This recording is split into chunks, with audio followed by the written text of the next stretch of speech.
ਜੋ ਤੋ ਪ੍ਰੇਮ ਖਿਲਣ ਕਾ ਚਾਓ। ਸਿਰ ਤਰ ਤਲੀ ਗਲੀ ਮੇਰੇ ਆਓ। ਇਤ ਮਾਰਗ ਪੈਰ ਧਰੀਜੈ। ਸਿਰ ਦੀਜੈ ਕਾਣ ਨਾ ਕੀਜੈ। ਪਹਿਲਾ ਮਰਨ ਕਬੂਲ।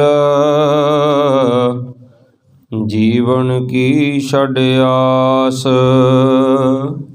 ਹੋ ਸਭਨ ਕੀ ਰੇਣਕਾ। ਤੋ ਆਓ ਹਮਾਰੇ ਪਾਸ। ਜੁਗੋ ਜੁਗ ਅਟਲ। ਚਵਰ ਛਤਰ ਤਖਤ ਦੇ ਮਾਲਕ। कलयुग के जहाज बाणी के बोहे हलत पलत के रखिक। शब्द गुरु जगत गुरु ਸਾਹਿਬ ਸ੍ਰੀ ਗੁਰੂ ਗ੍ਰੰਥ ਸਾਹਿਬ ਜੀਆਂ ਦੀ ਹਜ਼ੂਰੀ ਅੰਦਰ ਅਨੋਖੇ ਅਮਰ ਸ਼ਹੀਦ ਬਾਬਾ ਜੀ ਦੀ ਯਾਦ ਵਿੱਚ ਜੁੜ ਬੈਠੀ ਗੁਰੂ ਪਿਆਰੀ ਗੁਰੂ ਸਵਾਰੀ ਸਾਧ ਸੰਗਤ ਜੀਓ। ਬਾਬਾ ਜੀ ਦਾ ਇਤਿਹਾਸ ਦੀ ਲੜੀ ਨੂੰ ਅਗਾਂਹ ਤੋਰੀਏ। ਉਸ ਤੋਂ ਪਹਿਲਾਂ ਮਨ ਬਿਰਤੀਆਂ ਇਕਾਗਰ ਕਰਨ ਵਾਸਤੇ ਕਲਗੀਧਰ ਪਿਤਾ ਜੀ ਦੀ ਬਖਸ਼ੀ ਹੋਈ ਫਤਿਹ ਦੀ ਸਾਂਝ ਪਾਈਏ ਜੀ। ਬੁਲਾਓ ਫਤਿਹ ਜੀ। ਵਾਹਿਗੁਰੂ ਜੀ ਕਾ ਖਾਲਸਾ ਵਾਹਿਗੁਰੂ ਜੀ ਕੀ ਫਤਿਹ। ਗੁਰਮੁਖ ਪਿਆਰਿਓ, ਜਦੋਂ ਅਸੀਂ ਕਿਸੇ ਵੀ ਮਹਾਂਪੁਰਸ਼ ਦੇ ਜਨਮ ਦੀ ਗੱਲ ਕਰਦੇ ਹਾਂ ਜਾਂ ਮਹਾਂਪੁਰਸ਼ਾਂ ਦੇ ਪ੍ਰਕਾਸ਼ ਦਿਹਾੜੇ ਦੀ ਗੱਲ ਕਰਦੇ ਹਾਂ, ਉਦੋਂ ਉਹਨਾਂ ਦਾ ਸਾਰਾ ਜੀਵਨ ਸਾਹਮਣੇ ਆ ਜਾਂਦਾ ਹੈ ਝਲਕ ਕੇ, ਕਿ ਜਿਨ੍ਹਾਂ ਦਾ ਅਸੀਂ ਜਨਮ ਦਿਨ ਮਨਾ ਰਹੇ ਹਾਂ ਉਹਨਾਂ ਨੇ ਕਿਹੜੇ ਕਿਹੜੇ ਪੂਰਨੇ ਪਾਏ ਹਨ। ਔਰ ਨਾਮ ਤੋਂ ਹੀ ਜ਼ਾਹਿਰ ਹੋ ਜਾਂਦਾ ਹੈ ਅਨੋਖੇ ਅਮਰ ਸ਼ਹੀਦ। ਇਹਦਾ ਮਤਲਬ ਸ਼ਹੀਦ ਤੇ ਹੋਰ ਵੀ ਹੈ, ਪਰ ਅਨੋਖੇ ਅਮਰ ਸ਼ਹੀਦ। ਅਨੋਖੇ ਭਾਵ ਕਿ ਇਹਨਾਂ ਵਰਗਾ ਹੋਰ ਕੋਈ ਸ਼ਹੀਦ ਹੈ ਹੀ ਨਹੀਂ। ਅਨੋਖੇ ਅਮਰ ਸ਼ਹੀਦ, ਅਨੋਖੇ ਦੂਜਿਆਂ ਨਾਲੋਂ ਵੱਖਰੇ ਹਨ। ਕੱਲ੍ਹ ਇੱਕ ਗੁਰਮੁਖ ਪਿਆਰੇ ਦਾ ਮੈਸੇਜ ਆਇਆ ਸੀ ਕਿ ਬਾਬਾ ਜੀ ਦੇਗ ਤੇਗ ਫਤਿਹ ਤੇ ਪੰਥ ਕੀ ਜੀਤ ਦੇ ਬਾਰੇ ਥੋੜ੍ਹਾ ਦੱਸਿਓ। ਮੈਂ ਉਸ ਗੁਰਮੁਖ ਪਿਆਰੇ ਨੂੰ ਕਿਹਾ ਸੀ ਹੁਣ ਬਾਬਾ ਜੀ ਦਾ ਇਤਿਹਾਸ ਦੀ ਵਿਚਾਰ ਚੱਲ ਰਹੀ, ਇਹਦੇ ਵਿੱਚ ਅਸੀਂ ਇੱਕ ਦਿਨ ਇਹ ਵੀ ਵਿਸ਼ਾ ਕਵਰ ਕਰਾਂਗੇ, ਦੇਗ ਤੇ ਫਤਿਹ ਕੀ ਆ ਤੇ ਪੰਥ ਕੀ ਹੈ। ਸੋ ਮੈਂ ਤੁਹਾਡੇ ਨਾਲ ਪਹਿਲਾਂ ਥੋੜ੍ਹਾ ਜਿਹਾ ਸ਼ਹੀਦ ਸ਼ਬਦ ਦੀ ਵਿਚਾਰ ਕਰ ਜਾਵਾਂ। ਕੱਲ੍ਹ ਦੀ ਲੜੀਵਾਰ ਵਿਚਾਰ ਸ਼ੁਰੂ ਹੋਈ ਆ। ਸ਼ਹੀਦ ਸ਼ਬਦ ਅਸਲ ਵਿੱਚ ਅਰਬੀ ਭਾਸ਼ਾ ਦਾ ਸ਼ਬਦ ਹੈ। ਸ਼ਹੀਦ ਸ਼ਬਦ ਨੂੰ ਵੈਸੇ ਇਸਲਾਮ ਨੇ ਪੈਦਾ ਕੀਤਾ ਹੈ। ਇਸਲਾਮ ਦੇ ਸਭ ਤੋਂ ਪਹਿਲਾਂ ਸ਼ਹੀਦ ਸ਼ਬਦ ਆਇਆ, ਪਰ ਇਸਲਾਮ ਦੀਆਂ ਜਿਹੜੀਆਂ ਮੁੱਖ ਤੌਰ 'ਤੇ ਧਾਰਮਿਕ ਗ੍ਰੰਥ ਹਨ, ਪੋਥੀਆਂ ਹਨ, ਕੁਰਾਨ ਅਤੇ ਹਦੀਸ, ਇਹ ਸ਼ਹੀਦ ਸ਼ਬਦ ਇਹਨਾਂ ਦੋਨਾਂ ਵਿੱਚ ਹੀ ਮੌਜੂਦ ਨਹੀਂ ਹੈ। ਭਾਵੇਂ ਸ਼ਹੀਦ ਸ਼ਬਦ ਇਸਲਾਮ ਤੋਂ ਆਇਆ, ਪਰ ਕੁਰਾਨ ਅਤੇ ਹਦੀਸ ਹਨ ਇਹਨਾਂ ਦੀਆਂ ਮੁੱਖ ਜਿਹੜੀਆਂ ਧਾਰਮਿਕ ਗ੍ਰੰਥ, ਉਹਨਾਂ ਦੋਨਾਂ ਵਿੱਚ ਹੀ ਸ਼ਹੀਦ ਸ਼ਬਦ ਦਾ ਜ਼ਿਕਰ ਨਹੀਂ ਕਿਤੇ ਮਿਲਦਾ, ਮੌਜੂਦ ਹੀ ਨਹੀਂ ਹੈ ਸ਼ਬਦ ਉਹਦੇ ਵਿੱਚ। ਫਿਰ ਤੁਸੀਂ ਕਹੋਗੇ ਸ਼ਹੀਦ ਸ਼ਬਦ ਆਇਆ ਕਿੱਥੋਂ ਆ? ਇਹਦੇ ਅਰਥ ਇਸਲਾਮ ਨੇ ਕੀਤੇ ਹਨ, ਪਰ ਬੜੇ ਛੋਟੇ ਪੱਧਰ 'ਤੇ ਕੀਤੇ ਹਨ, ਬੜੇ ਛੋਟੇ ਅਰਥ ਕੀਤੇ। ਇਸਲਾਮ ਦੇ ਬਾਨੀ ਸਲਮ ਆਬ ਸਲਮ ਹਜ਼ਰਤ ਮੁਹੰਮਦ ਸਾਹਿਬ, ਇਹ ਜੰਗੇ ਅਹੁਦ ਦੇ ਵਿੱਚ ਅਮੈਦ ਬਿਨ ਕਮਈਆ ਜਦੋਂ ਇਹਨਾਂ 'ਤੇ ਵਾਰ ਕਰਦਾ ਹੈ, ਜੰਗ ਦੇ ਮੈਦਾਨ ਦੇ ਵਿੱਚ ਅਮੈਦ ਬਿਨ ਕਮਈਆ ਹੋਇਆ ਇੱਕ ਜਰਨੈਲ, ਜਦੋਂ ਇਹਨਾਂ 'ਤੇ ਵਾਰ ਕਰਦਾ ਹੈ ਨਾ, ਤੇ ਵਾਰ ਜਾ ਕੇ ਤਲਵਾਰ ਦਾ ਵਾਰ ਇਹਨਾਂ ਦੇ ਮੂੰਹ ਦੇ ਉੱਤੇ ਲੱਗਦਾ ਹੈ ਔਰ ਉਹ ਬੜਾ ਗਹਿਰਾ ਜ਼ਖਮ ਕਰ ਦਿੰਦਾ ਤੇ ਇਹ ਜ਼ਮੀਨ 'ਤੇ ਜਾ ਡਿੱਗਦੇ ਹਨ ਤਲਵਾਰ ਦੇ ਜ਼ਖਮ ਦੇ ਕਾਰਨ। ਉਸ ਸਮੇਂ ਲੋਕ ਨਾ ਇੱਕ ਮੌਤ ਦਾ ਡਰਾਮਾ ਕਰਿਆ ਕਰਦੇ ਹੁੰਦੇ ਸੀ। ਮੌਤ ਦਾ ਡਰਾਮਾ ਮਤਲਬ कि जदों किसी ते वार हो जाना तो उन्होंने इस तरह मदहोश हो के पै जाना, हिलना डुलना ना कि दुश्मन उन्होंने मरिया समझ के छड़ जावे। मौत का ड्रामा करना। हुण जे तुसीं जंग लड़ रहे होगे तो जदों लाश पई होगी तो लाश ते क्यों वार करोगे जाके, वो तो फिर मूर्खता वाली गल होवेगी। उन्हां उपर प्राण चढ़ाउण दी भी एक एक्सरसाइज हुंदी सी उदों कि प्राण उपर चढ़ा लेने, कई साह खिच लेंदे ना मरिया साबित करने वास्ते। और वो जिहड़े ये ड्रामे वाले इन्ने तेज हुंदे सी ते दुश्मन भी उस समय का बड़ा तेज हुंदा सी। दुश्मन की करते हुंदे सी जंगे मैदान विच, उन्हां पत्थर लैना ते पत्थर दे नाल उहदा दंद तोड़ के वेखना जिहड़ा जंगे मैदान दे विच पिया होवे, जिन्हें प्राण उपर चढ़ाए होण। हुण तुसीं कहोगे भी दंद तोड़ के वेखना इन्ना समा बर्बाद करनों चंगा सी तलवार दा वार ही करके वेख लैंदा। पर असल दे विच ओह मरियां ते लाशां ते वार करना अपनी जोधे तो हीन मनदे सी। और कहते सी वार करना तो जिंदे ते ही करना। फिर वो पत्थर दंद ते ही क्यों मारदे सी? कहते ना दंद की दर्द बड़ी बुरी दर्द हुंदी है। जिहदे दंद दर्द होवे किन्नियां किन्नियां नींद दियां भी गोलियां खा ले दर्द तां भी बंदे दे होई जांदी है। भाव कि सब तो खतरनाक दंद की दर्द जिहड़ी मन्नी जाती है।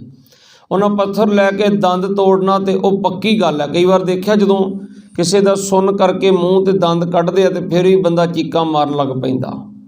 भाव कि दंद की दर्द इन्नी खतरनाक हुंदी है। जदों इन्हें मुहम्मद साहब दे वार होया तो इन्हें नाटक किया, मरन का नाटक किया ते दुश्मन ने पत्थर लिया तो इन्हां दा एक दंद तोड़िया। पर ये दंद टुटन करके भी बिल्कुल हिले नहीं, जो इन्हां दे इस्लाम के इतिहास विच लिखिया है। वारिश तहीर दे अंदर दा जिक्र आउंदा है, दिती जहर तकदीर ने हसन ताई, शीस शाह हुसैन दा कट दिए। वारिस नबी दा दंद शहीद होया, तकदीर ना किसे तू हट दिए।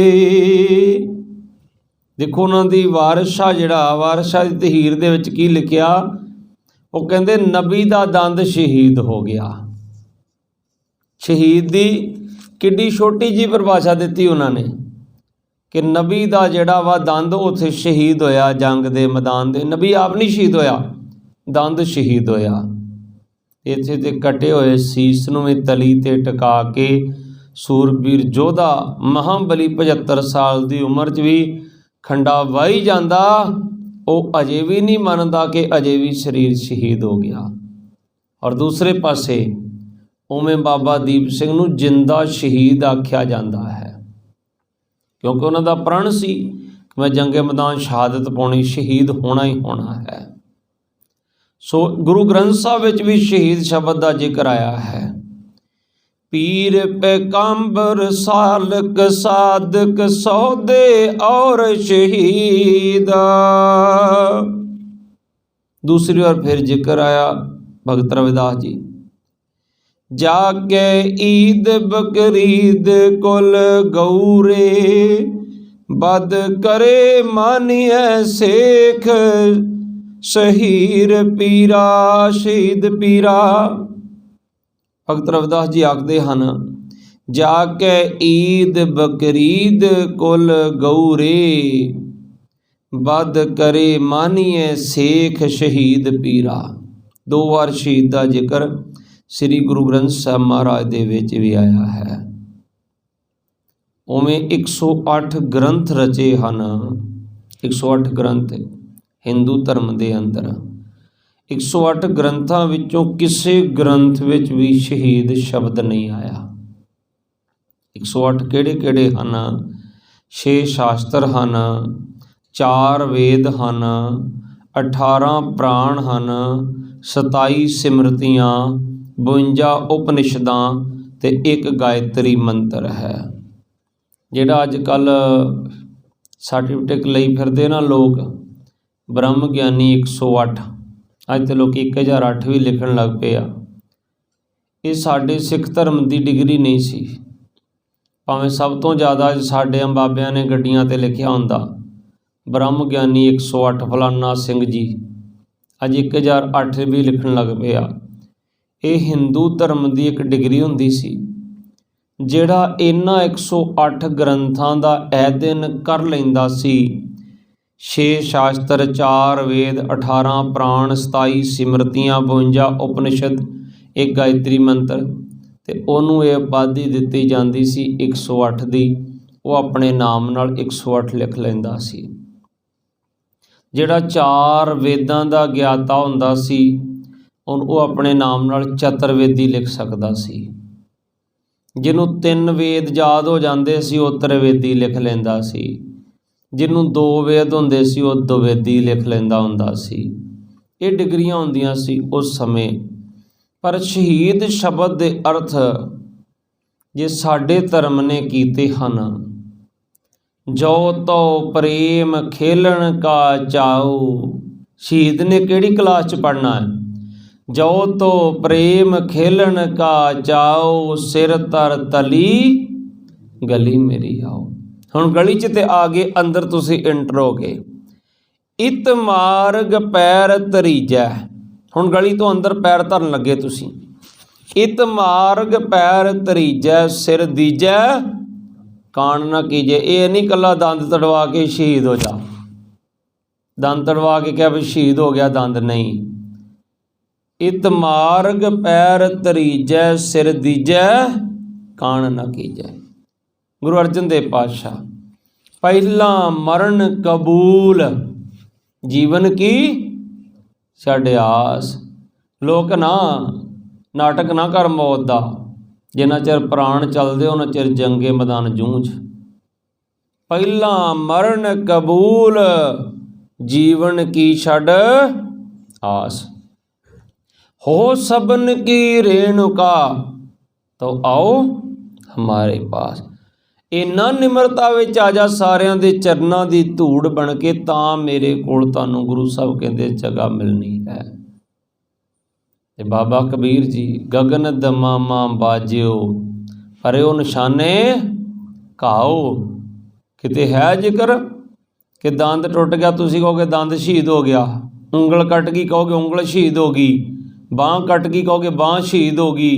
नहीं, गुरु साहब कहंदे आ जदों जंग दे मैदान दा नगारा वजे, गगन दमामा बाजियो परेओ निशाने घाओ। निशाने ला ला के वार करना, एक गोली एक दुश्मन, एक गोला एक टारगेट, एक गोला एक टैंक।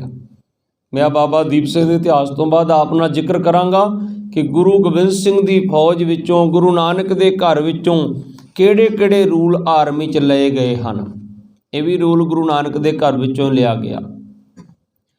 परेओ निशाने घाओ, खेत जो मांडियो सूरमा। जो सूरमे ने जंग का मैदान कब्जे च ले लिया, अब झुंझन को दाओ। सिर्फ झुंझन का चाह होना चाहिए होना, ये नहीं है कि बहाना बना के पिछे निकल जाइए। सूरा सो पहचानिए, सूरमा जंग के मैदान च पहचानिया जाएगा जो लरे दीन के हेत। दीन की साडा पुरजा पुरजा कट मरै, कबू न छाड़ै खेत। कले दंद तड़वाउण नाल गल नहीं बननी। पुरजा पुरजा कट मरै, कबू न छाड़े खेत। इत्थे ते गुरु ग्रंथ साहिब महाराज कहंदे मरण मुनसा सूरिया हक है। कहंदे मरना सूरमे दा हक है। जो होए मरण परवाणु, जिहड़ा मरना गुरु नूं परवान हो जावे। हुण जंग दे मैदान च कोई एक फटका के मरण का नाटक करके बेहोश हो के बाद उठ के गुरु को आ जाए तो गुरु स्वीकार करेगा? उन्हें नहीं करेगा। मरण मुनसा सूर्या हक है, जो होए मरण परवाणु, जिहड़ा मरना परवान हो जावे। सो गुरमुख प्यारिओ, आप कई उदाहरण अपने पंथ विच हन, जिवें चमकौर की गढ़ी दी उदाहरण आप लैने हाँ, पर बाबा जी के इतिहास वाल तुहानूं लैके चलां। पिंड पहूविंड की धरती ते भाई भगतू ते मान जीवन कौर बड़े निराश हो के बैठे हैं। ਇੱਕ ਖੁੱਲ੍ਹੇ ਦਾੜੇ ਵਾਲਾ ਗੁਰਸਿੱਖ ਆਇਆ। ਅੱਜ ਦੇ ਇਤਿਹਾਸ 'ਚ ਮੈਸੇਜ ਮਿਲਦਾ, ਜੇ ਇੱਕ ਦਰਖਤ ਦੇ ਨਾਲ ਟਾਹਣੀ ਜੁੜੀ ਹੋਈ ਹੈ ਅਤੇ ਜਦੋਂ ਕਿਤੇ ਉਹ ਥੋੜ੍ਹੀ ਜਿਹੀ ਝੁਕ ਵੀ ਜਾਂਦੀ ਨਾ, ਤਾਂ ਵੀ ਦਰਖਤ ਦਾ ਤਣਾ ਉਹਨੂੰ ਤਾਕਤ ਦੇ ਕੇ ਫਿਰ ਉਹਨੂੰ ਸਿੱਧੀ ਖੜੀ ਕਰ ਦਿੰਦਾ ਹੈ।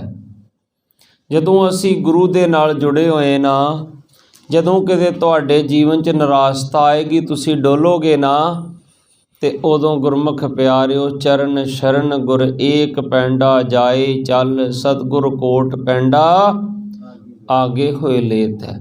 ਤੁਸੀਂ 5 ਬਾਣੀਆਂ ਦਾ ਨਿਤਨੇਮ ਨਾ ਛੱਡਿਓ, ਗੁਰੂ ਸਾਹਿਬ ਕਦੇ ਤੁਹਾਡੀ ਬਾਂਹ ਨਹੀਂ ਛੱਡਣਗੇ। ਹੁਣ ਤੁਸੀਂ ਇਹ ਨਾ ਆਖਿਆ ਕਰੋ ਕਿ ਮੈਂ ਗੁਰੂ ਦਾ ਪੱਲਾ ਫੜ ਲਿਆ, ਮੈਂ ਗੁਰੂ ਦੀ ਬਾਂਹ ਫੜ ਲਈ। ਗੱਲ ਤਾਂ ਬਣਨੀ ਜਦੋਂ ਗੁਰੂ ਨੇ ਸਾਡੀ ਬਾਂਹ ਫੜ ਲਈ।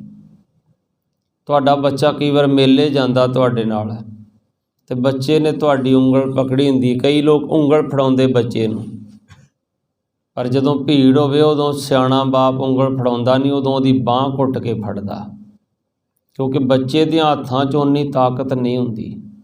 ਕਮਜ਼ੋਰ ਉਂਗਲੀਆਂ ਹੁੰਦੀਆਂ, ਕਿਤੇ ਧੱਕਾ ਵੱਜਿਆ ਤਾਂ ਹੋ ਸਕਦਾ ਉਹਦੇ ਕੋਲ ਉਂਗਲੀ ਛੁੱਟ ਜਾਵੇ। ਇਸ ਕਰਕੇ ਉਹਦੀ ਬਾਂਹ ਫੜੀ ਹੋਵੇਗੀ ਤੇ ਬਾਪ ਫਿਰ ਜਿੰਨੀ ਮਰਜ਼ੀ ਭੀੜ ਹੋਵੇ, ਮਾਂ ਜਾਂ ਬਾਪ, ਉਹ ਬਾਂਹ ਨਹੀਂ ਛੱਡਦੇ।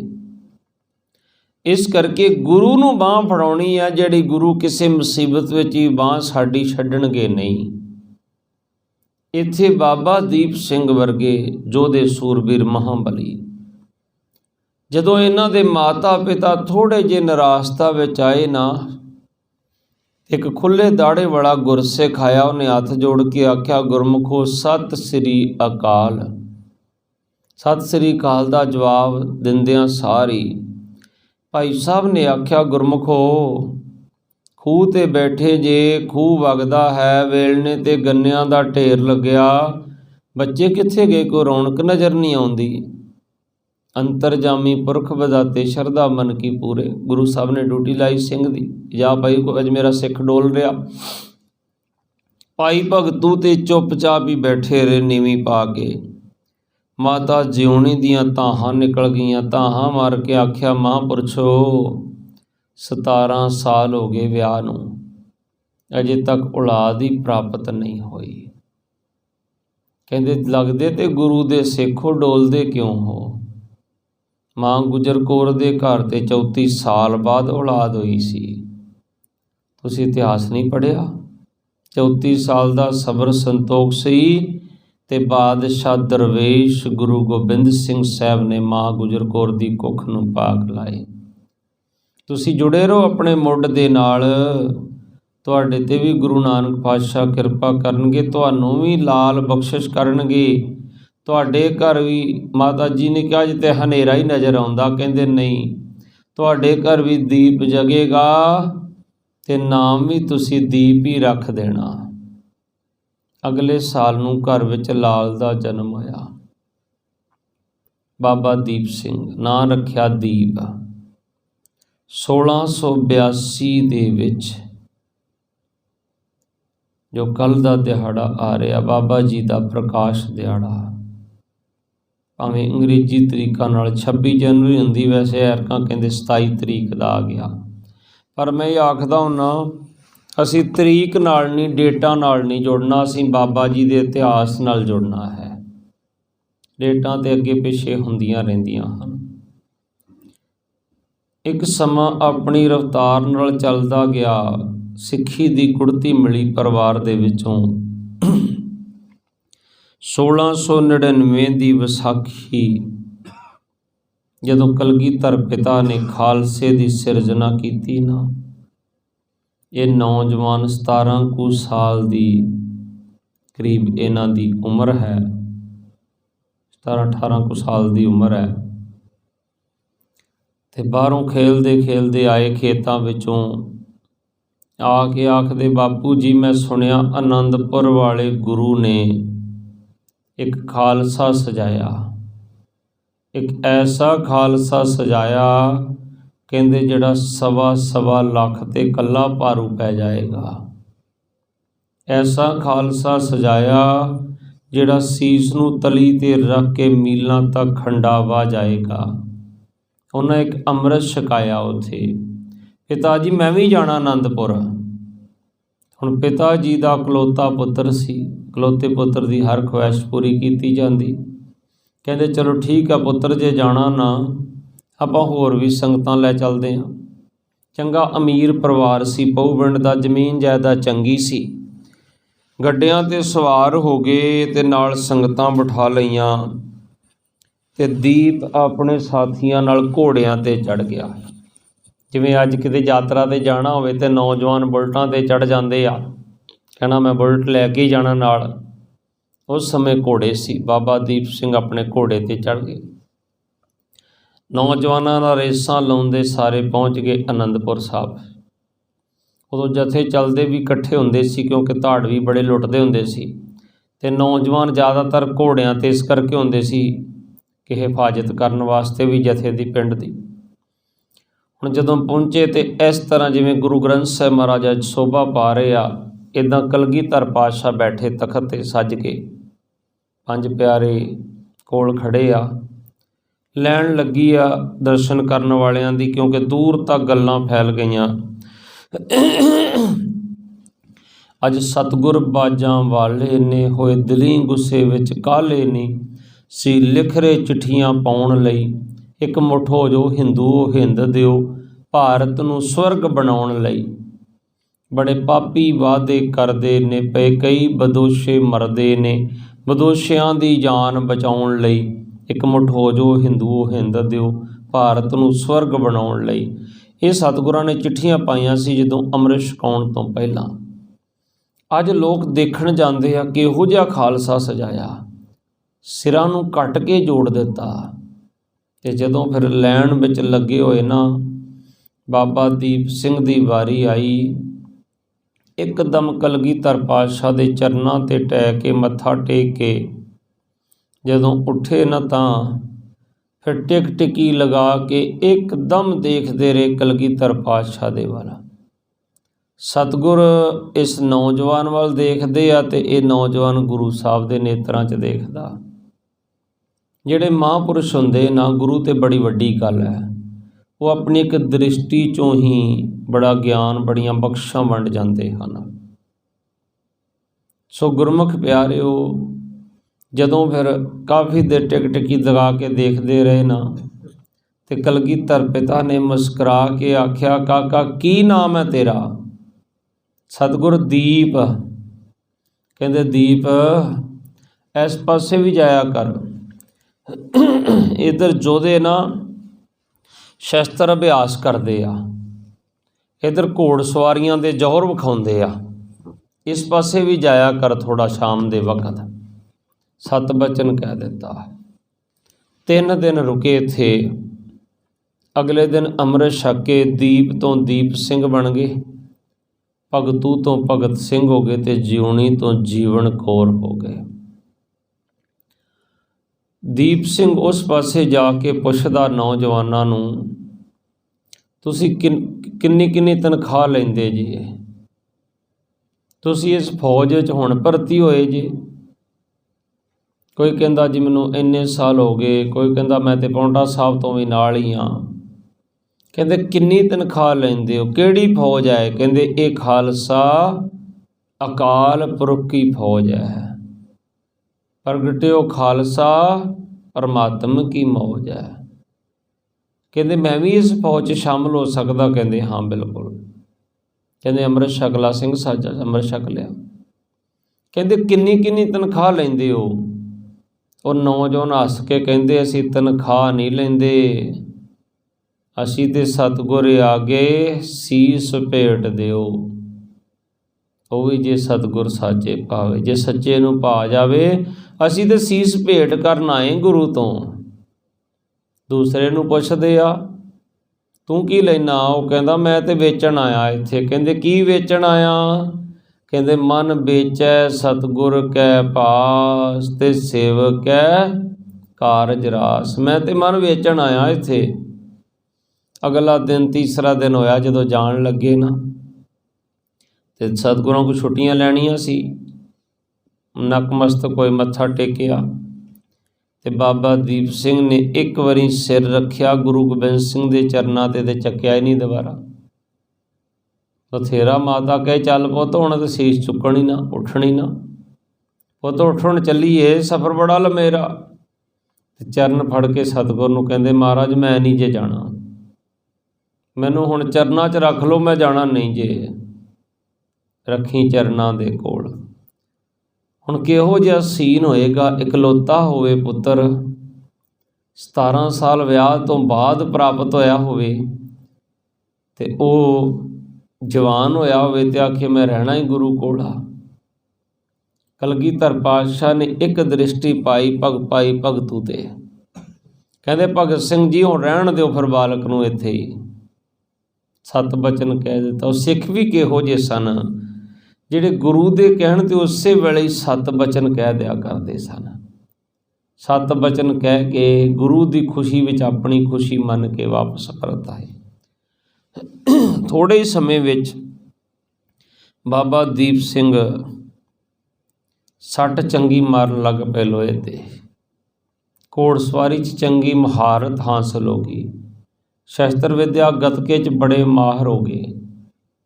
ਗੁਰੂ ਗੋਬਿੰਦ ਸਿੰਘ ਮਹਾਰਾਜ ਸ਼ਾਮ ਨੂੰ ਆਪ ਜਾ ਕੇ ਦੇਖਦੇ ਜ਼ੋਰ ਤੇ ਆਪ ਸਿਖਾਉਂਦੇ ਵੀ।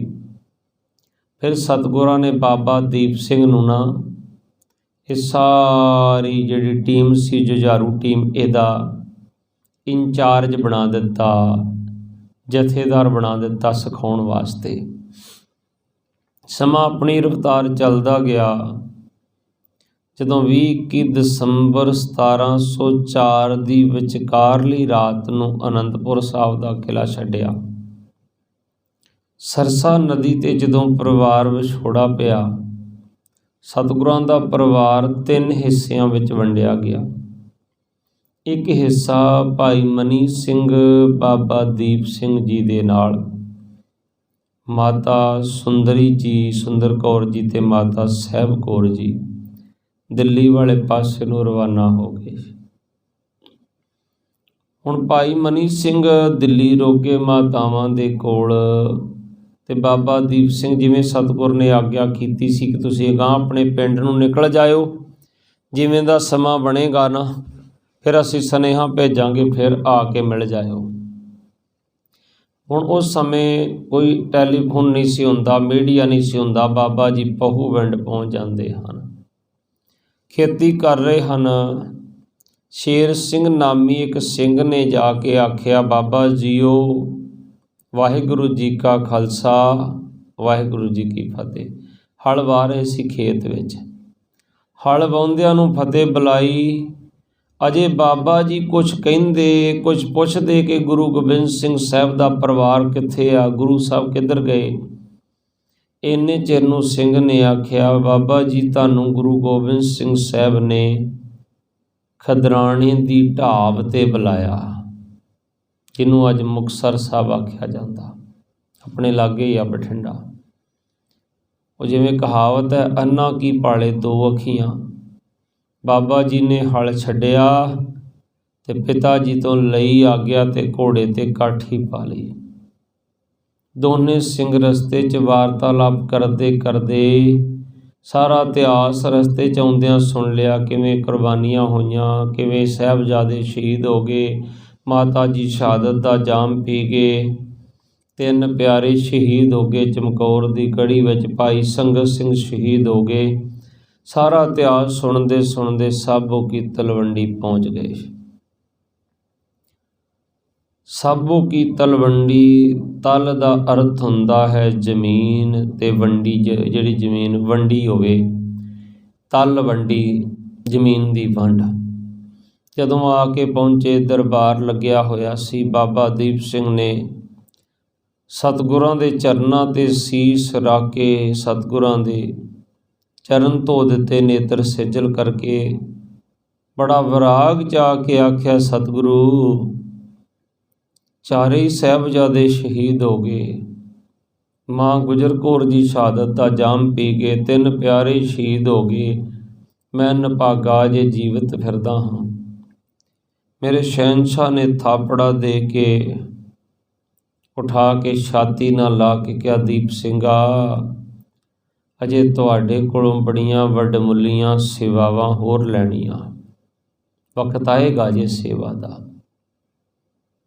समा थोड़ा थोड़ा अगे वधिया। संगतां ने सवाल किया, सतगुरु आप जी ने आख्या सी गुरु ग्रंथ साहब दे अर्थ पढ़ावांगे। आनंदां दी पुरी दे अंदर एक दिन एक सिख तंबू च बैठा गुरबाणी पढ़ रहा सी। के जाने गुरसूरा शब्द सी कै। शहनशाह ने आख्या, भाई सोध के पढ़, के नहीं कै पढ़। वो फिर कहंदा, के जाने गुरसूरा। तुहाडे वर्गे किसी सिंह नूं महाराज ने कहा, इहदे दो थप्पड़ मार के दसो इनू शब्द के नहीं कै है, लगा मातर वेख के पढ़। जदों जाके एक थप्पड़ पै गया तो उन्हें गुटका साहब रखिया तो अगले दिन खड़ा हो गया दरबार च, महाराज गुरबाणी पढ़िया भी चपेड़ा पैण तो फिर की फायदा पढ़न दा। सतगुरु कहंदे, गुरमुखाई गुरबाणी साडे अंग हन, जदों तुसीं तोड़ के पढ़दे हो साडे अंग मरोड़े जांदे हन। इस करके लगा मात्रा देख के पढ़िया करो। इहदा भाव अर्थ पता की हुंदा? मैं कई बार एक उदाहरण दिना हुन्ना शब्द भौ दी। भब्बा ते ऊड़े अंक औंकड़ भौ, ते दूसरा शब्द है भब्बे नूं कन्ना ते ऊड़े औंकड़ भाओ। हुण एक लगा मात्र हटण दे नाल अर्थ उल्टा हो जाता। भाओ दा अर्थ है प्यार, ते भाओ भब्बे नूं कन्ना किते लथ जे गलती ना भाओ कह दईए तो वह है डर, अर्थ उल्टा हो गया। इस तरह के जाने गुर सूरा ते कै जाने गुर सूरा। कै जाने गुर सूरा, गुरु ते सूरमा सब कुछ जानदा, ते के जाने गुर सूरा, गुरु ते सूरमा कुछ भी नहीं जानदा। उल्टा हो जाता अर्थ। फिर सिखा ने कहा, महाराज साडी की गलती है, सानू समझ ही नहीं पैंदी गुरबाणी, तुसीं अर्थ समझाओ तां ही ते पता लगे। सतगुर कहंदे, असीं वादा करदे हां तुहाडे नाल, जंगां जुद्धां तो वेले हो के ना असीं तुहानूं आप अर्थ पढ़ावांगे। फिर सतगुरां ने ਸਿੰਘਾਂ ਨੂੰ हुक्म किया, जाओ करतारपुर तो ग्रंथ लैके आओ। ਜਿਹੜਾ ग्रंथ पंचम पातशाह ने भाई गुरदास जी कोलों लिखाया सी, ਜਿਹਦੇ ਵਿੱਚ 30 ਰਾਗਾਂ ਵਿੱਚ ਬਾਣੀ ਸੀ। ਅੱਜ ਜੁਗੋ ਜੁਗ ਟਲ ਗੁਰੂ ਗ੍ਰੰਥ ਸਾਹਿਬ 'ਚ 31 ਰਾਗਾਂ 'ਚ ਬਾਣੀ ਆ। ਉਸ ਗ੍ਰੰਥ ਦੇ ਵਿੱਚ 35 ਮਹਾਂਪੁਰਸ਼ਾਂ ਦੀ ਬਾਣੀ ਸੀ। ਅੱਜ ਇਸ ਸ੍ਰੀ ਗੁਰੂ ਗ੍ਰੰਥ ਸਾਹਿਬ ਦੇ ਵਿੱਚ 36 ਮਹਾਂਪੁਰਸ਼ਾਂ ਦੀ ਬਾਣੀ ਆ। 36ਵੇਂ ਸ੍ਰੀ ਗੁਰੂ ਤੇਗ ਬਹਾਦਰ ਸਾਹਿਬ ਮਹਾਰਾਜ ਦੀ ਜੈਜਵੰਤੀ ਰਾਗ ਸ਼ਾਮਲ ਕੀਤਾ ਗੁਰੂ ਗੋਬਿੰਦ ਸਿੰਘ ਸਾਹਿਬ ਮਹਾਰਾਜ ਨੇ। ਜਦੋਂ ਲੈਣ ਗਏ ਧੀਰ ਮੱਲੀਆਂ ਨੇ ਇਹ ਕਹਿ ਕੇ ਵਾਪਸ ਕਰ ਦਿੱਤਾ ਕਿ ਗੁਰੂ ਗੋਬਿੰਦ ਸਿੰਘ ਜੀ ਉਹੀ ਜੋਤ ਹਨ ਗੁਰੂ ਨਾਨਕ ਸਾਹਿਬ ਤੋਂ ਲੈ ਕੇ ਜਿਹੜੀ ਚੱਲੀ ਆ ਰਹੀ ਆ। ਫਿਰ 5ਵੇਂ ਜਾਮੇ 'ਚ ਉਹਨਾਂ ਲਿਖਾਇਆ ਸੀ, ਅੱਜ ਫਿਰ ਦੁਬਾਰਾ ਲਿਖਾ ਦੇਣ। ਫਿਰ ਇਹ ਤੋਂ ਵੇਖਣ ਦੀ ਲੋੜ ਕੀ ਆ? ਭਾਵ ਕਿ ਨਕਲ ਦੀ ਲੋੜ ਕੀ ਪੈ ਗਈ ਵੇਖ ਕੇ ਲਿਖਾਉਣ ਦੀ। ਹੁਣ ਗੁਰੂ ਗੋਬਿੰਦ ਸਿੰਘ ਸਾਹਿਬ ਮਹਾਰਾਜ ਸਾਹਮਣੇ ਚੁਣੌਤੀਆਂ ਸਨ। ਹੁਣ ਇੱਕ ਪਾਸੇ ਤੇ ਲੋਕਾਂ ਕਹਿਣਾ ਜੀ ਕਰਾਮਾਤ ਹੋ ਗਈ, ਜ਼ਬਾਨੀ ਲਿਖਾ ਦਿੱਤਾ। ਜੇ ਨਾ ਲਿਖਾਉਣ ਤੇ ਸ਼ੰਕੇ ਆਉਣ ਲੱਗ ਪੈਣੇ ਕਿ ਗੁਰੂ ਸੰਪੂਰਨ ਨਹੀਂ ਆ। ਕਿਉਂਕਿ ਇਹ ਚੀਜ਼ ਸਾਡੇ ਨਾਲ ਹੋਈ ਜਦੋਂ ਮੈਂ ਕਈ ਵਾਰ ਪਹਿਲਾਂ ਜ਼ਿਕਰ ਕਰ ਚੁੱਕਿਆ ਕਿ ਜਦੋਂ ਅਸੀਂ PME ਕਰਾਉਣ ਵਾਸਤੇ ਗਏ ਸੀ ਨਾ ਗੁਹਾਟੀ, ਉੱਥੇ ENT ਦੇ ਡਾਕਟਰ ਸਾਹਿਬ ਨੇ ਸਵਾਲ ਹੀ ਇਹੋ ਕੀਤਾ ਸੀ। ਉਹ ਆਖਦੇ ਸਨ RTGSO ਜੇ ਸੀ? ਕਿਹਾ ਜੀ ਹਾਂ। ਕਹਿੰਦੇ ਬਾਹਰ ਬੈਠੋ, ਫਿਰ ਮੈਂ RTGSO ਦਾ ਵਿਸ਼ੇਸ਼ ਤੌਰ 'ਤੇ ਮੈਡੀਕਲ ਕਰਦਾ ਹੁੰਦਾ। ਇਹ ਜ਼ਿਕਰ ਕਰਕੇ ਥੋੜ੍ਹਾ ਸਮਾਪਤੀ ਵੱਲ ਆਉਣਾ, ਕੱਲ੍ਹ ਫਿਰ ਗਾਂ ਜ਼ਿਕਰ ਕਰਾਂਗੇ। ਕਹਿੰਦੇ ਮੈਂ RTGSO ਦਾ ਵਿਸ਼ੇਸ਼ ਕਰਕੇ ਮੈਡੀਕਲ ਕਰਦਾ ਹੁੰਦਾ। ਅਸੀਂ ਸੋਚਿਆ ਪਤਾ ਨਹੀਂ ਕਿੰਨਾ ਖਤਰਨਾਕ ਕਰੇਗਾ PME ਗਲੇ ਦੀ, ਸ਼ਾਇਦ ਇਸ ਕਰਕੇ ਕਰਦਾ ਹੋਊਗਾ ਵੀ ਇਹਨਾਂ ਦਾ ਬੋਲਣ ਦਾ ਕੰਮ, ਗਲਾ ਕਿਵੇਂ ਦਾ। ਕਾਫੀ ਦੇਰ ਹੋ ਗਈ ਜਦੋਂ ਸੰਪੂਰਨ ਧਾਈ ਪੇਸ਼ੈਂਟਾਂ ਦੀ ਬੁਲਾਇਆ ਅਤੇ ਉਹਨੇ ਬਿਠਾ ਕੇ ਸਾਨੂੰ ਨਾ ਚਾਹ ਦਾ ਪਿਆਲਾ ਮੰਗਾ, ਕਹਿੰਦੇ ਪਹਿਲਾਂ ਚਾਹ ਛਕੋ। ਅਸੀਂ ਸੋਚੀਏ ਗਲੇ ਦਾ ਮੈਡੀਕਲ ਹੋਣਾ, ਚੈੱਕ ਕਰਨਾ, ਅਤੇ ਚਾਹ ਪਹਿਲਾਂ ਪਿਆਈ ਜਾ ਰਿਹਾ। ਫਿਰ ਉਹਨਾਂ ਨੇ ਸਾਨੂੰ ਪੁੱਛਿਆ, ਕਹਿੰਦੇ ਜੀ ਕਿਵ ਸਚਿਆਰਾ ਹੋਈਐ, ਕਿਵ ਕੂੜੈ ਟੁੱਟੈ ਭਾਲ। ਇਹਦਾ ਅਰਥ ਕੀ ਆ? ਅਸੀਂ ਕਿਹਾ ਜੀ ਇਹ ਗੁਰੂ ਨਾਨਕ ਸਾਹਿਬ ਮਹਾਰਾਜ ਦੀ ਜਪਜੀ ਸਾਹਿਬ ਦੀ ਬਾਣੀ ਹੈ ਤੇ ਇਹਦਾ ਅਰਥ ਬਣਦਾ ਕਿਵੇਂ ਸੱਚੇ ਹੋਈਏ ਤੇ ਕਿਵੇਂ ਸਾਡੇ ਹਿਰਦੇ ਤੋਂ ਕੂੜ ਦਾ ਜਿਹੜੀ ਪਾਲ ਹੈ ਪੜਦਾ ਹੈ ਕਿਵੇਂ ਉਹ ਟੁੱਟੇ। ਤੇ ਇਹ ਪਹਿਲੀ ਪ੍ਰਸ਼ਨ ਰੂਪੀ ਪੰਕਤੀ ਹੈ। ਫਿਰ ਸਤਿਗੁਰ ਆਨਸਰ ਦਿੰਦੇ ਹਨ, ਹੁਕਮ ਰਜ਼ਾਈ ਚੱਲਣਾ ਨਾਨਕ ਲਿਖਿਆ ਨਾਲ। ਉਹਨਾਂ ਕਿਹਾ ਹੁਕਮ ਦੇ ਅਧੀਨ ਚੱਲਣ ਨਾਲ ਇਹ ਟੁੱਟ ਸਕਦਾ ਪੜਦਾ।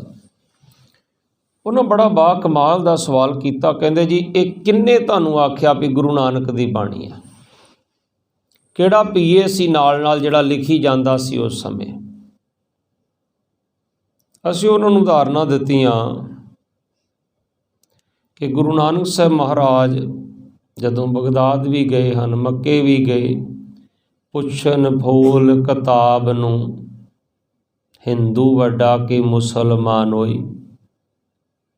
ਉਹ ਕਹਿੰਦੇ ਸੀ 10 ਫੁੱਲ ਕੇ ਜਿਹੜੀ ਤੂੰ ਕਿਤਾਬ ਲਈ ਆ ਹੱਥ ਦੇ ਵਿੱਚ, ਕਿਉਂਕਿ ਆਪਾਂ ਜ਼ਿਕਰ ਕਰਦੇ ਨਾ ਗੁਰੂ ਨਾਨਕ ਸਾਹਿਬ ਮਹਾਰਾਜ ਜਦ ਜਾਂਦੇ ਸੀ, ਆਸਾ ਹੱਥ ਕਿਤਾਬ ਕਸ਼ ਕੂਜਾ ਬਾਂਗ ਮਸੱਲਾ ਤਾਰੀ। ਆਸਾ ਡੰਡਾ ਹੱਥ ਵਿੱਚ ਸੀ ਤੇ ਗੁਰੂ ਨਾਨਕ ਸਾਹਿਬ ਦੇ ਕਸ਼ ਵਿੱਚ ਕਿਤਾਬ ਸੀ, ਜਿਹਨੂੰ ਬਾਅਦ ਵਿੱਚ ਚੱਲ ਕੇ ਗੁਰੂ ਸਾਹਿਬ ਨੇ ਆਖਿਆ ਪੋਥੀ ਪਰਮੇਸ਼ਰ ਕਾ ਥਾਨ। ਹੁਣ ਕਿਤਾਬ ਕਸ਼ ਵਿੱਚ ਕਿਉਂ ਸੀ? ਹੁਣ ਹੋ ਸਕਦਾ ਜੇ ਉਵੇਂ ਹੱਥ 'ਚ ਫੜੀ ਹੁੰਦੀ, ਕਿਸੇ ਨੂੰ ਵੀ ਫੜਾ ਦਿੱਤੀ ਜਾਂਦੀ ਜਾਂ ਕਿਤੇ ਰੱਖ ਕੇ ਬੰਦਾ ਭੁੱਲ ਜਾਂਦਾ। ਤੁਹਾਡੇ ਕੋਲ ਜਦੋਂ ਕੋਈ ਹੀਰੇ ਜਵਾਹਰਾਤ ਕੀਮਤੀ ਵਸਤੂ ਹੋਵੇਗੀ ਨਾ, ਉਦੋਂ ਤੁਸੀਂ ਤਕਰੀਬਨ ਵੇਖਿਓ ਬੀਬੀਆਂ ਜੇ ਕੋਲ ਗਹਿਣਾ ਹੋਵੇ ਤਾਂ ਉਹਨੂੰ ਕਸ਼ 'ਚ ਐਵੇਂ ਰੱਖਣਗੀਆਂ ਛੁਪਾ ਕੇ। ਕੀਮਤੀ ਚੀਜ਼ ਨੂੰ ਕਸ਼ 'ਚ ਰੱਖਿਆ ਜਾਂਦਾ। ਹੁਣ ਕਸ਼ ਵਿੱਚ ਇਹ ਤਾਂ ਨਹੀਂ ਕਿ ਉਵੇਂ ਹੀ ਪਕੜੀ ਸੀ। ਪਹਿਲੇ ਸਮੇਂ ਝੋਲਾ ਆਉਂਦਾ, ਉਹਨੂੰ 2 ਧਣੀਆਂ ਲੱਗੀਆਂ ਹੁੰਦੀਆਂ ਸੀ, ਉਹ ਮੋਢੇ ਪਾਇਆ ਜਾਂਦਾ ਸੀ, ਉਹ ਕਸ਼ ਵਿੱਚ ਹੀ ਲਮਕਦਾ ਸੀ। ਤੇ ਕਲਪਨਾ ਕਰ ਸਕਦੇ ਹਾਂ ਕਿ ਬਾਬੇ ਨਾਨਕ ਨੇ ਵੀ ਇਸ ਤਰ੍ਹਾਂ ਦਾ ਝੋਲਾ ਬਣਾਇਆ ਹੋਏਗਾ, ਜਿਹਨੂੰ ਮੋਢੇ ਪਾਉਂਦੇ ਹੋਣਗੇ ਤੇ ਉਹਦੇ ਵਿੱਚ ਕਿਤਾਬ ਪੋਥੀ ਪਾਈ ਹੋਵੇਗੀ। ਤੇ ਆਸਾ ਹੱਥ 'ਚ ਡਾਂਗ ਵੀ ਸੀ। ਆਸਾ ਹੱਥ ਕਿਤਾਬ ਕਸ਼। ਗ੍ਰੰਥਾਂ ਦੇ ਸਤਿਕਾਰ ਵਾਸਤੇ ਗੁਰਮੁਖੋ ਅੱਜ ਵੀ ਡਾਂਗ ਦੀ ਵੀ ਲੋੜ ਹੈ। ਗੁਰੂ ਦੇ ਸਤਿਕਾਰ ਵਾਸਤੇ ਡਾਂਗ ਦੀ ਵੀ ਲੋੜ ਹੈ। ਚੌਬਦਾਰ ਬਾਹਰ ਖੜਦਾ ਹੁੰਦਾ ਸੀ। ਹੁਣ ਕਈ ਲੋਕ ਕਹਿੰਦੇ ਗੁਰੂ ਨਾਨਕ ਨੇ ਹਥਿਆਰ ਨਹੀਂ ਚੁੱਕਿਆ। ਇਹ ਜਿਹੜਾ ਆਸਾ ਹੱਥ ਵਿੱਚ ਇਹ ਹਥਿਆਰ ਨਹੀਂ ਹੈ। ਹੁਣ ਇਹਦੇ ਨਾਲ ਬਰਛਾ ਲੱਗਿਆ, ਛਵੀ ਲੱਗੀ, ਕੀ ਲੱਗਾ ਸੀ? ਇਹ ਤੇ ਕੁਝ ਨਾ ਕੁਝ ਹੋਏਗਾ ਨਾ। ਜੰਗਲਾਂ 'ਚ ਵਿਚਰਦੇ ਸੀ ਗੁਰੂ ਨਾਨਕ ਸਾਹਿਬ। ਫਿਰ ਕੋਈ ਕਹੇਗਾ ਗੁਰੂ ਗੋਬਿੰਦ ਸਿੰਘ ਨੇ ਫੌਜ ਰੱਖ ਲਈ, ਗੁਰੂ ਨਾਨਕ ਨੇ ਫੌਜ ਨਹੀਂ ਰੱਖੀ। ਕਿਉਂ ਨਹੀਂ ਰੱਖੀ? ਗੁਰੂ ਨਾਨਕ ਵੀ ਸੱਜੇ ਖੱਬੇ 2 ਰੱਖ ਕੇ ਤੇ ਪੱਕਾ ਚੱਲਦੇ ਸੀ। ਹੁਣ ਜੇ ਅੱਜ ਤੁਹਾਡੇ CO ਸਾਹਿਬ ਆਪ AK-47 ਲੈ ਕੇ ਚੱਲਣਗੇ ਤੇ ਤੁਸੀਂ ਨਾਲ ਖਾਲੀ ਆ ਚੱਲ ਸਕਦੇ? ਹਿੰਮਤ ਹੈ ਤੁਹਾਡੇ ਅੰਦਰ ਚੱਲਣ ਦੀ? ਤੇ ਜਦੋਂ ਗੁਰੂ ਨਾਨਕ ਸਾਹਿਬ ਵੀ ਹੱਥ ਵਿੱਚ ਆਸਾ ਡਾਂਗ ਲੈ ਕੇ ਚੱਲਦੇ ਸੀ ਤੇ ਫਿਰ ਭਾਈ ਬਾਲਾ ਤੇ ਭਾਈ ਮਰਦਾਨਾ ਖਾਲੀ ਹੱਥ ਚੱਲਦੇ ਹੋਣਗੇ?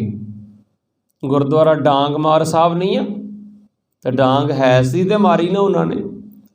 ਆਸਾ ਹੱਥ ਕਿਤਾਬ ਕਸ਼ ਕੂਜਾ ਬਾਂਗ ਮਸੱਲਾ ਧਾਰੀ।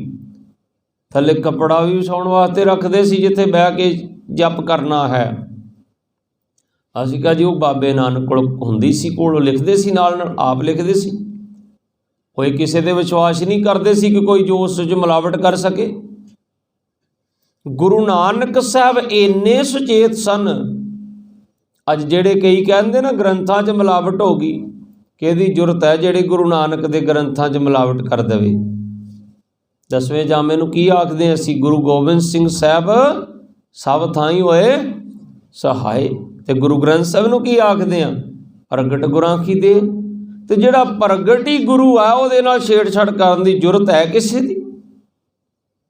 ਤੁਹਾਡੀ ਸੋਚ 'ਚ ਮਿਲਾਵਟ ਹੋ ਗਈ ਆ, ਗੁਰੂ 'ਚ ਮਿਲਾਵਟ ਨਹੀਂ ਕਿਤੇ ਵੀ ਹੋਈ। ਕਿਸੇ ਗ੍ਰੰਥ 'ਚ ਮਿਲਾਵਟ ਨਹੀਂ ਮੈਂ ਮੰਨਦਾ। ਤੁਹਾਡੀ ਸਾਡੀ ਸੋਚ 'ਚ ਮਿਲਾਵਟ ਹੋ ਚੁੱਕੀ ਹੈ। ਤੁਸੀਂ ਕੌਣ? ਤੁਸੀਂ ਜ਼ਿਆਦਾ ਸਿਆਣੇ ਹੋ ਗਏ, ਸਮਝ ਸਕਦੇ ਹੋ ਕਿ ਮਿਲਾਵਟ ਹੋ ਗਈ 'ਚ ਕੀ ਹੋ ਗਿਆ। ਤੁਹਾਡੀ ਸੁਰਤ ਬੁੱਧੀ ਜਿਹੜੀ ਉਹ ਜ਼ਿਆਦਾ ਤਿੱਖਮ ਬੁੱਧੀ ਹੋ ਗਈ। ਅਸੀਂ ਕਿਹਾ ਜੀ ਉੱਥੇ ਗੁਰੂ ਸਾਹਿਬ ਨੇ ਕਸ਼ ਵਿੱਚ ਕਿਤਾਬ ਰੱਖੀ ਸੀ, ਉਹ ਲਿਖਦੇ ਸੀ। ਅਗਾਂਹ ਜਾ ਕੇ ਤੁਹਾਨੂੰ ਹੋਰ ਸੰਤੁਸ਼ਟ ਕਰਦੇ ਕਹਿੰਦੇ ਦੱਸੋ। ਅਸੀਂ ਕਿਹਾ ਜੀ ਪੰਚਮ ਪਾਤਸ਼ਾਹ फिर गए, फिर वो पोथियाँ आईयां गुरु अंगद देव पातशाह को, लैणा जी को, फिर वो आईयां गुरु अमरदास पातशाह को, फिर आईयां बाबा मोहन जी को, बाबा मोहरी जी उन्हां कोल। फिर जदों गुरु अर्जन देव पातशाह ने भेजिया सिखां नूं नहीं दित्तियां, फिर महाराज आप गए, मोहन तेरे उच्चे मंदिर मुनारे। फिर मोहन जी कोलों आप पोथियां पालकी च रख के सत्कार नाल लैके आए सी गोइंदवाल साहब तो, पोथी परमेश्वर का थान। फिर भाई गुरदास जी नूं लखारी ला के गुरु ग्रंथ साहिब महाराज की संपादना आप कराई श्री गुरु अर्जन देव पातशाह ने। फिर 10वें जामे च गुरु गोबिंद सिंह साहिब महाराज ने भाई मनी सिंह नूं लखारी ला के बाबा दीप सिंह नूं स्याही ते कागज का बंदोबस्त करने वास्ते लाया। सवेर दे वक़्त इस तरह गुरु गोबिंद सिंह महाराज ने कोल बैठना, सतगुरां ने बाणी उचारनी, भाई मनी सिंह ने लिखनी जबानी सारी गुरु ग्रंथ साहिब की बाणी बादशाह दरवेश गुरु गोबिंद सिंह ने कंठों लिखवाई आ भाई मनी सिंह कोलों, क्योंकि तीर मलिया ने ग्रंथ देण तो इनकार कर दिता सी। सवेरे लिखाउंदे सी, शाम नूं भाई मनी सिंह नूं इत्थे कोल बिठाउंदे सी। भाई मनी सिंह शाम नूं पढ़दे सी जिहड़ा सवेरे लिखिया सी, किते कोई लगा मात्रा गां पछां ना हो जावे। और फिर गुरु गोबिंद सिंह महाराज अपने मखार बिंद तो उहदी कथा आप करिया करदे सी, जिन्हों सतगुरां ने दमदमी टकसाल दा नींह पत्थर रखिया। कड़िए शब्द सच्ची टकसाल, टकसाल दी शब्द नूं घड़न वास्ते टकसाल तैयार कीती सतगुरां ने। 48 ਸਿੰਘਾਂ ने अर्थ सरवण कीते गुरु गोबिंद सिंह महाराज कोल। ਐਵੇਂ नहीं अनोखे अमर शहीद बन गए बाबा दीप सिंह जी।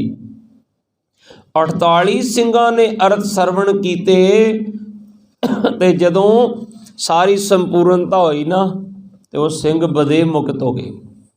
बदे मुक्त कहंदे देह समेत सचखंड नूं चले जाना। गुरु नानक साहब ते गुरु गोबिंद सिंह महाराज के शरीर का संस्कार नहीं होया। आपां जिक्र करते हैं, पहला इतिहास विचार चुके हैं, ताई करके आखते ना गुरु गोबिंद सिंह सब थाई होए सहाय। अज भी हर जगह सतगुर मिल जाते हैं। सो जदों बदे मुक्त होए ना, सज्जे खब्बे दो सिंह बैठे सी। महाराज ने इस तरह दोनों दी बावां पकड़ियां। सज्जे देख के आख्या, मनी सिंघा तुसीं कित्थे चले जे? सतगुर जा लैण दो महाराज सचखंड नूं हुण। किते हुण बड़ी रहमत वरती तुहाडे मुखार बिंद तो गुरबाणी दे सारे गुरु ग्रंथ साहिब दे अर्थ सुन के ना, सरवण करके सतगुर के गव ने जन्म मिटाया। पिछला सब कुछ मिट गया। हुण फिर काम करो लोभ मोह हंकार है कदी पता नहीं हावी हो जाण, फिर जप तप च फर्क ना पै जाए। महाराज कहते मनी सिंघा बंद बंद भी कट जाएगा, तेरे जप तप च कोई फर्क नहीं पेगा। अजे बड़ी वडमुली सेवा तेथों लैनी कौम दी। दीप सिंघा तेरा ते सीस भी धड़ तो लग हो जाएगा, तां भी तेरे जप तप च कोई फर्क नहीं पेगा। और ये बड़ियां वडमुलियां सेवा तुहाडे लेखे हन। जदों साहिबे कमाल गए ना, फिर आनंदा नदेड़ साहब नूं ते बाबा दीप सिंह नूं, साबो की तलवंडी दा जथेदार ते भाई मनी सिंह नूं श्री हरमंदर साहिब दा ग्रंथी ते अकाल तख्त साहिब दा जथेदार थाप के गए। जदों बाबा बंदा सिंह बहादुर आया सी ना, उन्होंने भी दसिया सी कि उत्थों तुहाडे नाल बाबा दीप सिंह मिलेगा।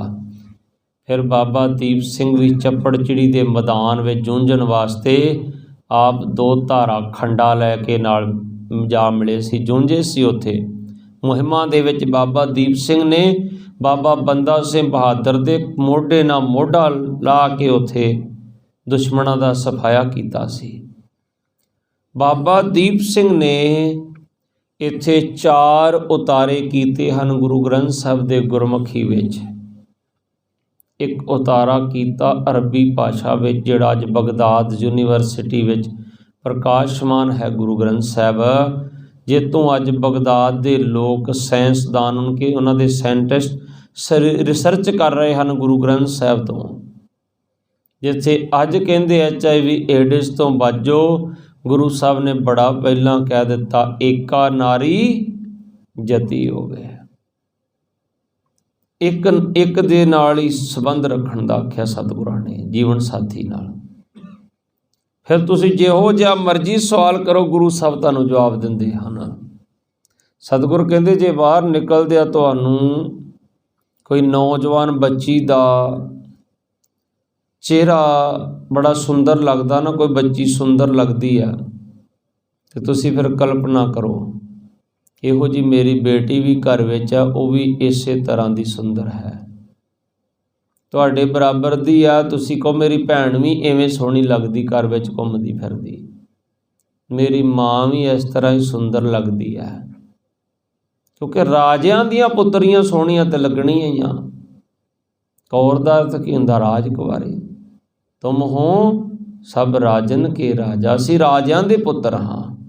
ਸੁੰਦਰਤਾ ਸੁਹਾਪਣ ਤੇ ਆਉਣਾ ਹੀ ਆਉਣਾ।